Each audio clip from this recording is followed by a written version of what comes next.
Rice Sheikh UP Gonda का रहने वाला।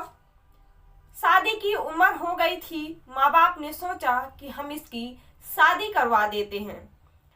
माँ बाप ने लड़की ढूंढना शुरू कर दिया और वहीं यूपी गोंडा की रहने वाली एक साइदा नाम की लड़की से परिवार वालों ने रईस शेख की शादी करवा दी। शादी के बाद ये दोनों बड़ी हंसी खुशी से रह रहे थे। कुछ दिनों बाद उसने एक बेटी को जन्म दिया। ऐसे ही समय गुजरता रहा। 4 साल का समय गुजर गया। फिर उसने एक बेटे को जन्म दिया। अब बेटे के जन्म के बाद रईस शेख ने सोचा कि अब 2-2 बच्चे हो गए हैं, खर्चा भी बढ़ गया है, इनको अच्छी तालीम देनी है, अच्छी परवरिश देनी है, अच्छे भविष्य के लिए उसने सोचा कि अब कुछ और काम किया जाए क्योंकि इतने में गुजारा नहीं हो पाएगा। तो उसने अपने जो जान परचे वाले थे उनसे बातचीत करने लगा, उनसे कोई काम पूछने लगा। तभी एक दोस्त के जरिए उसे मुंबई जाने का मौका मिला और वो मुंबई पहुंच गया। मुंबई में एक दहिसर इलाका है, वहीं पर उसे एक रेलवे स्टेशन के पास कपड़े की दुकान में उसे काम मिल जाता है। अब जब रईस शेख मुंबई आया और तब वहां बच्चे और पत्नी अकेली थी, तो कई सारी दिक्कतें आती हैं, जैसे कि रईस शेख अब दिन भर दुकान में काम कर रहा है, फिर उसके बाद खाने की दिक्कत, रहने की दिक्कत, परिवार गोंडा में रह रहा है और वो दहिसर में है, तमाम चीज़ों की दिक्कत आती है। तो इसी तरह की दिक्कतें जो रईस शेख के साथ भी हो रही थी। कुछ दिन काम करने के बाद रईस शेख ने सोचा कि अब मैं अच्छा खासा कमाने लगा हूं कि मैं अपने परिवार का पेट पाल सकता हूं। वहीं दहिसर में एक किराए का कमरा ले लिया और अपने परिवार को, पत्नी को और बच्चों को वहीं मुंबई दहिसर में बुला लिया, ताकि बच्चे यहीं रहेंगे और वो भी यहीं रहेगा तो सब आराम से रहेंगे और बच्चों की अच्छी तालीम भी हो जाएगी, जो खाने की दिक्कत आती है वो भी नहीं आएगी। तो ये सब सोचकर रईस ने बच्चों और बीवी को वहीं बुलवा लिया। वो वहां आकर रहने लगे। सब कुछ ठीक ठाक था। सुबह जो कि 10 से 11 बजे दुकान खुलती थी तो रईस शेख अपनी दुकान की ओर अपनी दुकान चला जाता था। उसके बाद रात को 9 से 10 बजे दुकान बंद होती थी तो वहां से वो घर वापस आ जाता था। इसी तरह समय गुजर रहा था, सब कुछ ठीक ठाक था। बेटी का भी एडमिशन करवा दिया। बेटी अभी 6 साल की थी। तो बच्चे भी बड़े शहर में आराम से, उन्हें भी अच्छा लग रहा था। कुछ दिनों के बाद अब सब कुछ अच्छा चल रहा था। अच्छे पड़ोसी, अच्छे मोहल्ला, तो इस तरह उसकी पत्नी भी वहां पर खुश थी। लोग कहते हैं कि पड़ोसी अगर अच्छे हों तो बहुत काम आते हैं, क्योंकि कुछ दुख है, तकलीफ है, कोई चीज मंगानी है, कुछ सामान है, कुछ अर्जेंटली में, तो हम पड़ोसियों से कह सकते हैं, उनसे ले सकते हैं। क्योंकि बाहर वाले जो आपके नाते रिश्तेदार हैं वो बाद में आएंगे, लेकिन दुख तकलीफ कुछ भी है तो पड़ोसी पहले आपका साथ देंगे। तो पड़ोसी भी अच्छे थे। अब धीरे धीरे जो कि साइदा के पड़ोसी में एक लड़का रहता था जिसका नाम अमित की शादी नहीं हुई थी। तो साइदा की बातचीत अमित से शुरू हो जाती है। कुछ लेना है, कुछ सामान मंगवाना है, तो इस तरह साइदा अमित से बात करने लगती है। धीरे धीरे बातचीत इनकी कब प्यार में बदल जाती है, इन दोनों को खुद ही पता नहीं चलता। तो अब ये दोनों तन्हाई, अकेले का मौका तलाश करने लगते हैं।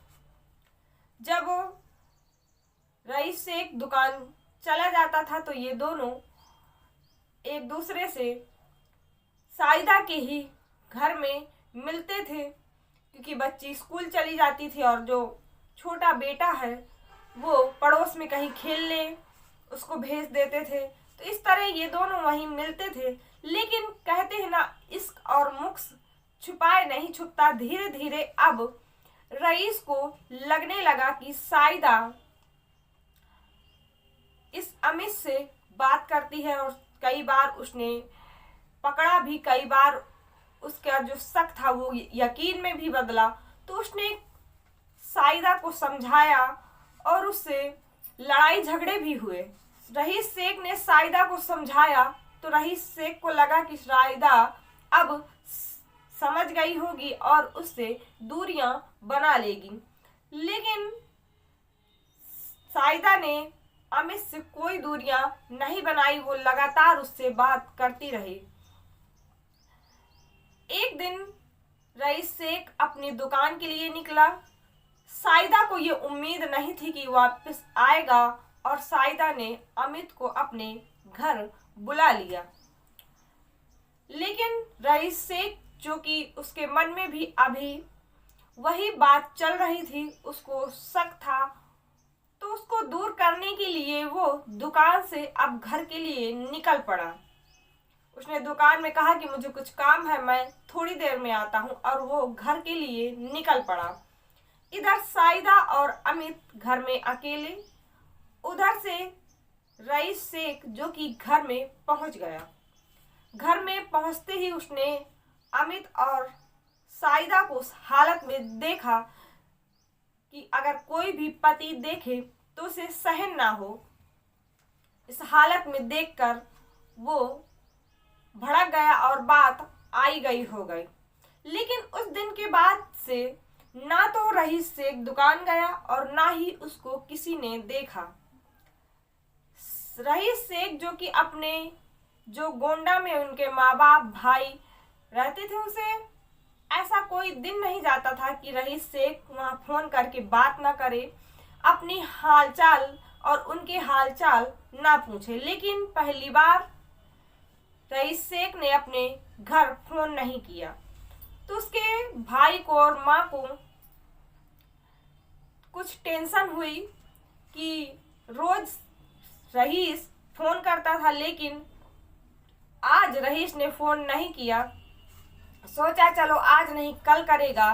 लेकिन 2 दिन गुजर जाते हैं, रईस ने कोई फोन नहीं किया। तो वहां से उसके भाई ने जब फोन किया तो इस साइदा ने फोन उठाया। साइदा से जब पूछा कि भाई कहाँ है, तो साइदा ने बताया कि रईस पता नहीं कहाँ चले गए हैं, 2 दिन से घर नहीं आए हैं, उनका मोबाइल मेरे पास है। ये सब सुन जो कि उसका भाई परेशान हो गया। उसकी माँ ने कहा कि जाओ जाकर देखो कि आखिर रईस शेख है कहाँ, 2 दिन से लापता है और बीवी बच्चे परेशान होंगे। तो ये सब सोचकर जो उसका भाई है वो अब मुंबई दहीसर इलाके में उसके अपने भाई के घर आया। भाभी से पूछा तो भाभी ने वही कहानी बताई जो उसने पहले बताई थी। अब पहली बार साइदा ने दहीसर इलाके के थाने में जाकर अपनी पति की गुमशुदगी की रिपोर्ट लिखा दी। पुलिस वालों ने भी ज्यादा इस मामले में ध्यान नहीं दिया। उन्होंने सोचा कहीं गया होगा, आ जाएगा, क्योंकि ना तो उसका मानसिक संतुलन बिगड़ा है और ना ही कोई परेशानी कोई दिक्कत है, तो कहीं गया होगा, वापिस आ जाएगा। अब जो 6 साल की बेटी और बेटा है, चाचा से अपने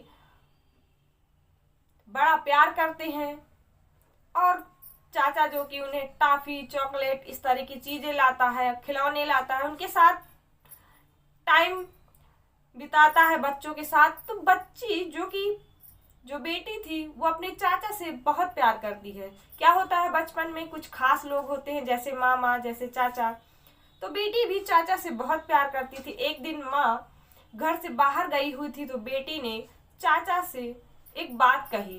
उसने कहा कि चाचा, माँ ने पापा को मार दिया है और उसने कहा है कि अगर तुम किसी से बताओगी तो मैं तुम्हें भी ड्रम में डुबो कर मार दूंगी और तुम्हारे भाई को भी। ये बात सुनते ही चाचा के पैरों तले जमीन खिसक गई। वो बदहास हालत में बच्ची को लेकर तुरंत दहीसर थाने में पहुंचा और उनसे बात बताई कि बच्ची ऐसा ऐसा बता रही है। ये जब बात सुनी तो पुलिस वालों को भी कान खड़े हुई और मर्डर का केस बनता देख अब पुलिस सतर्क हो गई और कहा कि तुम घर जाओ, मैं ऊपर बात करता हूँ। बात करने के बाद उसकी साइदा के नंबर को खंगाला गया। फिर साइदा को उठाकर उससे पूछताछ की गई, लेकिन साइदा इधर उधर की बातें करके उन्हें गुमराह करती रही। पुलिस वालों ने अब ये सोचा कि साइदा के घर जाकर उसके घर की तलाशी लें, शायद कोई वहां से सुराग मिल जाए।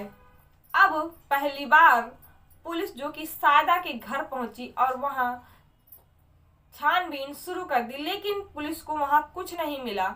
और वहां से जैसे ही पुलिस बाहर आने वाली थी तो पुलिस वालों की नज़र किचन में पहुंची और किचन को देखकर, वो भी किचन की फर्श को देखकर उनका कुछ माथा ठनका, क्योंकि जो किचन में टाइल्स लगे हुए थे वो टाइल्स कुछ ऐसे ऊट पटांग लगे हुए थे कि इनको देखकर कोई भी ये सोच सकता था, क्योंकि अगर हम किसी कारीगर से काम करवाएंगे और ऊट पटांग टाइल्स बिगड़े हुए टाइल्स लगाएगा तो हम उसको टोकेंगे, लेकिन टाइल्स ऐसे लगे हुए थे जैसे कि किसी ने बड़ी जल्दबाजी में लगाए हों। पुलिस वालों ने सोचा कि ऐसी क्या मजबूरी हो सकती है कि टाइल्स को इतनी जल्दबाजी में लगाए गए हों जिससे टाइल्स सारे बिगड़े हुए हैं।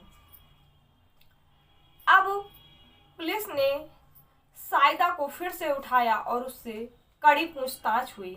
साइदा अपने घर पुलिस वालों को लेकर पहुंची और सीधे किचन की खुदाई शुरू हुई। 4 बजे शाम से सुबह 3 बजे सुबह तक उस किचन की खुदाई हुई और लास्ट में एक हाथ जो कि मजदूरों को दिखाई दिया तो उन्होंने अब संभल कर खुदाई करनी शुरू कर दी। धीरे धीरे एक हिस्सा निकला, फिर दूसरा, फिर तीसरा, फिर चौथा, इस तरह 4 पार्टों में बॉडी पूरी हो गई और उनको पॉलीथीन में डालकर पोस्टमार्टम के लिए भेज दिया गया। अब इधर जो कि साइदा ने पुलिस वालों को ऐसा क्या बताया जिससे किचन में पुलिस वाले खुदाई करने लगे। तो कहानी इस तरह थी कि साइदा और अमित घर में अकेले थे और रईस शेख घर पहुंच गया, जिसे रईस शेख, अब साइदा ने जो कहानी बताई वो इस तरह थी कि रईस शेख जो कि साइदा को डांट रहा था, उससे लड़ाई झगड़े बराबर हो रहे थे। रईस शेख को साइदा पर शक ही नहीं बल्कि यकीन हो गया था कि ये अमित से बात करती है। साइदा को समझाया, लेकिन साइदा को ऐसा लगा कि जो रईस शेख है वो अमित और मेरे रिश्ते के बीच रोड़ा बन रहा है, इसलिए उसने पहले से ही प्लानिंग करना शुरू कर दी कि ऐसा एक दिन जरूर आएगा जिससे कुछ बड़ा हो। तो साइदा ने पहले से ही प्लानिंग करना शुरू कर दी, क्योंकि साइदा को पता था कि किसी दिन ये लड़ाई झगड़ा बहुत बढ़ जाएगा। तो उसने इस बारे में अमित से बात की और अमित ने भी अपनी रजामंदी दे दी। तो साइदा ने प्लानिंग के तहत रईस शेख से कहा कि किचन में कुछ मरम्मत करवानी है, तो इसलिए रईस शेख ने साइदा की बात मान ली और किस्तों में अब सीमेंट, बारू, टाइल्स इस तरह की चीजें मंगवाना शुरू कर दी। साइदा ने एक चाकू भी अपने पास रखा हुआ था।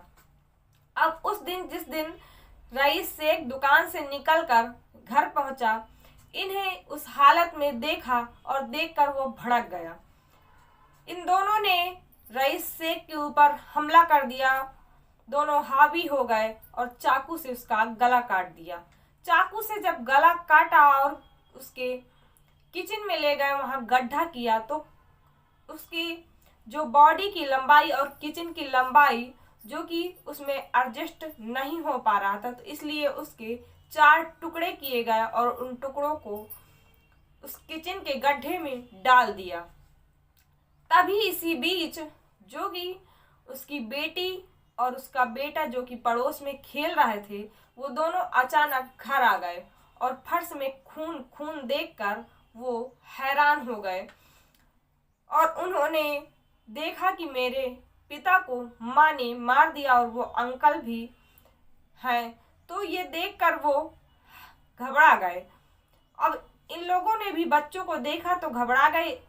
बच्चों की भी जान जा सकती थी, लेकिन साइदा ने बच्चों को एक कमरे में बंद कर दिया और उससे कहा कि अगर तुमने किसी को बताया तो हम तुम्हें पानी की टंकी में डुबो डुबो कर मार देंगे और तुम्हारे भाई को भी।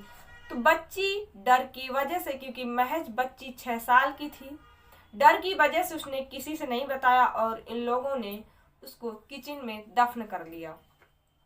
कहते हैं कि बच्ची 3 से 4 दिन गुमसुम थी, किसी से बात नहीं की, कुछ बोली नहीं और उसी किचन में 11 दिन तक साइदा अपने बच्चों के लिए और अपने लिए खाना पकाती रही, जिस किचन में उसके पति की लाश दफन थी।